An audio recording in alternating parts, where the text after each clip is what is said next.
Excerpt from the Hitchhiker's Guide to the Galaxy, page 634,784, section 5A, entry Margrathia.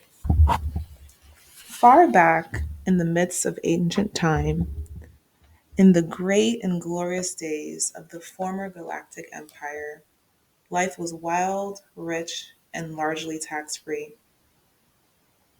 Mighty starships plied their way between exotic suns, seeking adventure and reward amongst the furthest reaches of galactic space. In those days, spirits were brave and stakes were high. Men were real men, women were real women, and small furry creatures from Alpha Centauri were real small furry creatures from Alpha Centauri. And all dared to brave unknown terrors, to do mighty deeds, to boldly split infinitives that no man had split before. And thus was the empire forged. Many men, of course, became extremely rich, but this was perfectly natural and nothing to be ashamed of, because no one was really poor. At least no one worth speaking of.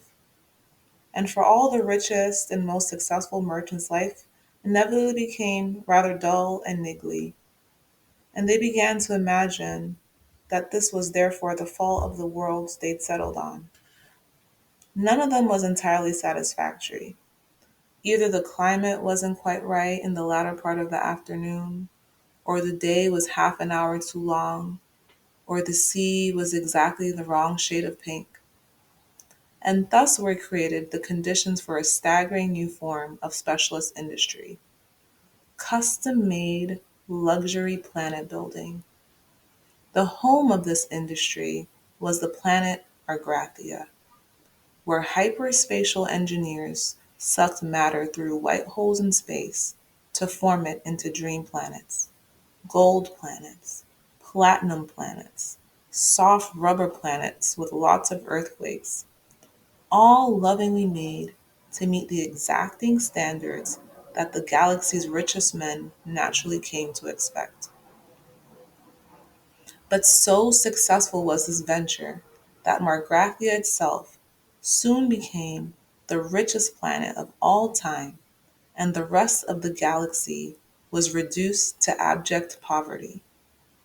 And so the system broke down, the empire collapsed, and a long, sullen silence settled over a billion hungry worlds, disturbed only by the pen scratchings of scholars as they labored into the night over smug little treatises on the value of a planned political economy.